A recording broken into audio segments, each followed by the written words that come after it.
Alors, dans cette capsule vidéo, tu vas enfin découvrir le langage de programmation Python. Pour cela, tu vas d'abord dans Devoir Gigarcia, tu viens créer un dossier que tu viens appeler Polygon. Dans ce dossier Polygon, tu vas mettre un fichier très important qu'on appelle un module. C'est le fichier tortue qui te permettra d'utiliser des fonctionnalités comme avancer, tourner, dont on a besoin pour faire du dessin. Ensuite, tu reviens ici, tu viens glisser le dossier Polygon ici dans Visual Studio Code. Donc tu te rends compte que tu as bien le dossier Polygon et le fichier tortue qui est ici. Alors c'est un fichier qui contient plein de choses, notamment des définitions, tu vois, de verbes avancer, de verbes tourner.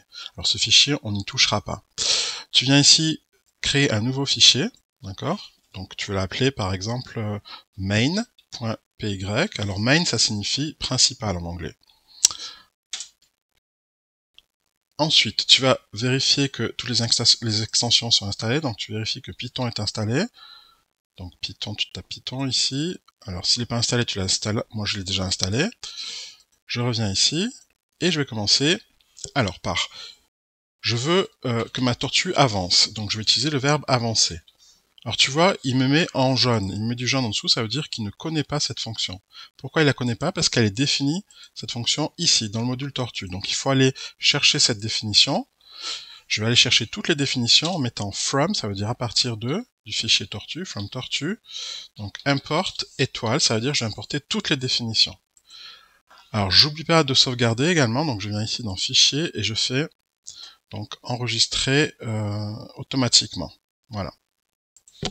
Maintenant, le fichier avancé est connu, hein, tu vois, donc je peux exécuter. Il me dit avancer, il lui manque un argument. Hein, c'est-à-dire il lui manque quelque chose. Bien oui, le verbe avancer fonctionne avec une valeur, d'accord? J'avance de combien? Bien de 100. Donc j'exécute. Cette fois, tu vois, il a dessiné, mais la fenêtre s'est fermée automatiquement. Alors si tu veux pas qu'elle se ferme, si tu veux toi la fermer, tu utilises ici le verbe terminer. C'est toi qui termineras là, qui pourra voilà, fermer la fenêtre. Donc on a bien avancé de 100, je peux fermer la fenêtre. Maintenant, alors une fois que j'ai avancé, je vais tourner. Hein. Tourner de combien? 90, par exemple, si je fais un carré, j'exécute pour voir ce qui se passe. Donc tu vois, la tortue a bien tourné. Ah, maintenant je suis prêt à faire mon polygone. Alors, pour faire un polygone, comment est-ce qu'on va procéder? Déjà, on va faire une boucle. On va répéter ces instructions plusieurs fois. D'accord? Mais avant de faire la boucle, on peut stocker ces valeurs dans des variables. Donc je vais stocker la distance. Donc le 100, je le stocke dans distance. Et le 90, je le stocke dans une variable que j'appellerai angle. Angle, et je mets 90. Du coup, au lieu de mettre 100 ici, je mets distance. Alors tu vois, il connaît cette variable. Donc je clique dessus. Et pareil pour 90, je l'appelle angle. Et il la connaît. Donc si j'exécute, il va se passer exactement la même chose, hein. Je vais juste stocker les nombres dans des variables. Maintenant, ce que je peux faire, c'est utiliser une boucle. Donc je veux répéter ces instructions-là, par exemple 3 fois si je veux faire un triangle. Donc je vais faire for, for ça veut dire pour, alors je vais mettre un compteur qui va varier, donc compteur in range 3, donc, compteur in range 3, 2 points, ça veut dire fais une boucle 3 fois. Il faut une boucle de répétition 3 fois. Et alors tu vois, il met avancé en rouge parce que quand on est dans une boucle, tu vois, on doit tout décaler sur la droite. Exactement comme quand on était dans Vita Science. C'est exactement comme quand on était dans Vita Science, tu vois, dans la boucle répétée, tu vois, on était décalé, le verbe avancer et tourner était décalé un petit peu sur la droite. Donc là, ça revient à ça en Python, on met 2 points et on décale tout sur la droite. Tu as un trait pour te dire effectivement qu'on est dans le bloc de répétition. Donc seules ces deux instructions sont répétées, hein, pas celle-ci. Donc on peut exécuter maintenant. Donc on va voir ce qui se passe. Donc on a dessiné ici. Alors je voulais dessiner un carré et j'ai répété 3 fois. Donc il faut que je mette 4 ici. Ok, 1, 2, 3, 4, j'ai fait un carré. Alors maintenant tu vois que ce nombre, je peux également le stocker. Donc je vais le stocker, je vais l'appeler nombre de côté ou côté tout simplement. Hein. Donc je le stocke 4. Du coup au lieu de mettre 4 ici, je mets côté. Donc j'exécute. Voilà, ça dessine un carré, et il suffit juste à chaque fois de changer ce nombre-là. Par exemple, si je veux faire un hexagone, je mets 6, mais le problème, c'est que l'angle, ça sera plus 90. Parce que tu vois, regarde, là j'ai fait 6, et j'ai pas du tout un hexagone. Pourquoi? Bien parce que, tout simplement, cet angle-là, il va varier. Il va varier. Donc il varie de combien? Et en fait, l'angle, c'est 360 divisé par le nombre de côtés. Alors si je fais ça, tu vois, le côté est en rouge. Pourquoi? Bien parce que côté n'est pas défini. Il est défini juste après.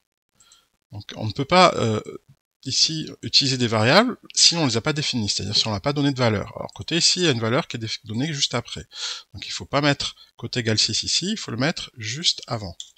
Comme ça, tu vois, il n'y a plus de rouge. Donc je peux exécuter cette fois et il me dessine bien un hexagone. Je peux changer la valeur, hein, si je mets un grand nombre, par exemple je mets 20 côtés, d'accord? À ce moment-là, il va me dessiner une figure avec 20 côtés. Donc ce qu'on va faire maintenant, c'est qu'on va faire comme dans Vitassys, on va définir une fonction, hein, c'est une sorte de paquet cadeau dans lequel on va mettre toutes ces instructions. Donc je définis une fonction que j'appelle dessiner polygone, donc je la définis ici, donc def, c'est pour définir, je l'appelle dessiner polygone, par exemple, et je mets des parenthèses. Toute fonction a des parenthèses. Hein. Dès qu'il y a un verbe, une action, une fonction, on met des parenthèses, 2 points. Et du coup, pourquoi il y a une distance en rouge? Tout simplement parce que tout doit être décalé sur le côté. Dès qu'il y a 2 points, on décale tout sur le côté. Voilà, j'ai décalé avec la barre de tabulation et tu vois, j'ai plus d'erreur. Donc ça veut dire que tout ce qui est là, c'est à l'intérieur. Alors du coup, c'est terminé, j'aurais pas dû le mettre là. Terminé, il n'est pas dans le blue, dans la définition, il est là. Hein. Donc tout ce qui est à l'intérieur de la définition, c'est tout ceci. Tout ce qui est à l'intérieur de la boucle, c'est tout ceci. C'est ce qu'indiquent les 2 traits qui sont ici et ici. Donc maintenant, j'exécute, et il se passe rien. Pourquoi? J'ai défini ma fonction polygone, mais je ne l'ai pas appelée. Donc il faut que je l'appelle. Appeler une fonction, c'est tout simplement l'appeler par son nom. Donc je dis dessiner polygone, il me le propose, je clique, j'oublie pas les parenthèses, hein, puisque c'est une fonction, j'exécute, et hop, il me trace ma fonction. Alors je vais changer, par exemple si je mets, au lieu de mettre, je vais mettre un triangle, côté 3, du coup il me dessine bien un triangle. Donc voilà pour les fonctions. Alors maintenant, tu vois, le problème c'est que si je veux faire un carré, il faut que je change chaque fois cette valeur qui est ici. Or, en programmation, on a l'habitude souvent de séparer la définition d'une fonction de l'appel de la fonction. Là, on a défini une fonction, c'est comme si on avait un dictionnaire, on avait donné une définition dans un dictionnaire, et puis là, on appelle la fonction, on l'exécute. Alors, en général, comme je viens de te le dire, on définit 2 fichiers, un fichier de définition et un fichier d'appel. Donc, je vais définir un fichier de définition, voilà, .py comme Python, et je vais mettre ma définition qui est ici, je vais la mettre à l'intérieur de ce fichier, ici. Alors, le problème, c'est qu'il me dit maintenant avancer et tourner, il connaît pas. Pourquoi il connaît pas? Parce que, tout comme on avait fait un import du tortue, là, il faut importer également, en début de fichier, il faut importer le fichier tortue. Sinon, il connaît pas les verbes avancer et tourner. Du coup, je reviens ici, d'accord? Ce que je vais faire, c'est, je vais importer le fichier dessin, définition, pardon. Sinon, il connaissait pas dessiner polygone, tu vois, parce que cette, donc je fais forme définition, import, étoile. Voilà, du coup, il connaît dessiner polygone, puisque dessiner polygone, c'est une fonction qui est justement définie dans ce fichier qui s'appelle définition. Voilà, donc c'est bon, hein, je peux réexécuter. Alors, il me fait un triangle. Alors, on récapitule, on a ici appelé une fonction dessiner polygone qui a été définie ici. Alors, petit problème, c'est que si je veux dessiner un autre polygone que, alors là, pour l'instant, c'est un triangle, puisque côté égale 3, si je veux dessiner un carré, d'accord, là, j'ai aucun moyen ici, dans ce fichier, de dire que je veux un carré. Moi, ce que je voudrais pouvoir faire, c'est dire ici, je veux un carré avec 4 côtés. D'accord? Alors, comment est-ce qu'on va faire? Eh bien, on va autoriser, tu vois, là, dans les parenthèses, il n'y a rien. Donc, ce que je vais faire, c'est que ces variables-là, au lieu de les mettre là, je vais les mettre ici, à l'intérieur des parenthèses. Du coup, je vais ici enlever ça, je le mets ici, et j'enlève ça, cette variable côté, et je la mets, alors je sépare par des virgules. Voilà, du coup, là, j'enlève les valeurs.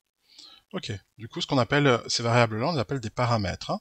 Ces paramètres, donc pour l'instant, c'est des variables qui seront créées lorsque je vais appeler la fonction, mais il faudra que je donne des valeurs ici, du coup. D'ailleurs, on le voit, si tu appelles, regarde, tu appelles la fonction, il te dit, hop, tu mets les parenthèses, tu dis, tu as besoin d'une distance, tu as besoin d'un nombre de côtés. Donc je mets 100 par exemple, et 4 pour le nombre de côtés, et du coup, il devrait me dessiner un carré. Et du coup, je peux changer maintenant, si je veux mettre, je sais pas moi, un petit 50, ça c'est la distance, et je vais faire un hexagone, un petit hexagone. Donc voilà, j'ai un petit hexagone. Donc en fait ces valeurs-là, lorsque j'appelle la fonction, ces valeurs-là sont transférées ici dans la définition. Donc ici distance fait 50 et côté fait 6. Et du coup c'est ici distance fait pareil, distance fera 50, côté fera 6. Et l'angle sera calculé 360 divisé par 6. Voilà, donc j'espère que tu as bien compris. Donc là, ce qu'on appelle une fonction, c'est une fonction qui utilise des paramètres. Et ça, c'est les valeurs des paramètres, 50 et 6. Alors on n'est pas obligé de donner 2 paramètres, hein. On aurait pu définir juste une fonction avec comme paramètre juste côté, hein. D'accord, du coup là, je reviens ici, et faire en sorte que notre polygone a toujours 100 de côté, d'accord. Du coup ici, lorsque j'appelle la fonction, ben, je donne qu'une seule valeur, hein, puisque si tu vois, il me dit, oups, pardon, si je fais ça, il me dit, tu as besoin de renseigner que le nombre de côtés. Donc là, je vais mettre 6, ok, et du coup, je renseigne pas la distance. Donc là, voilà.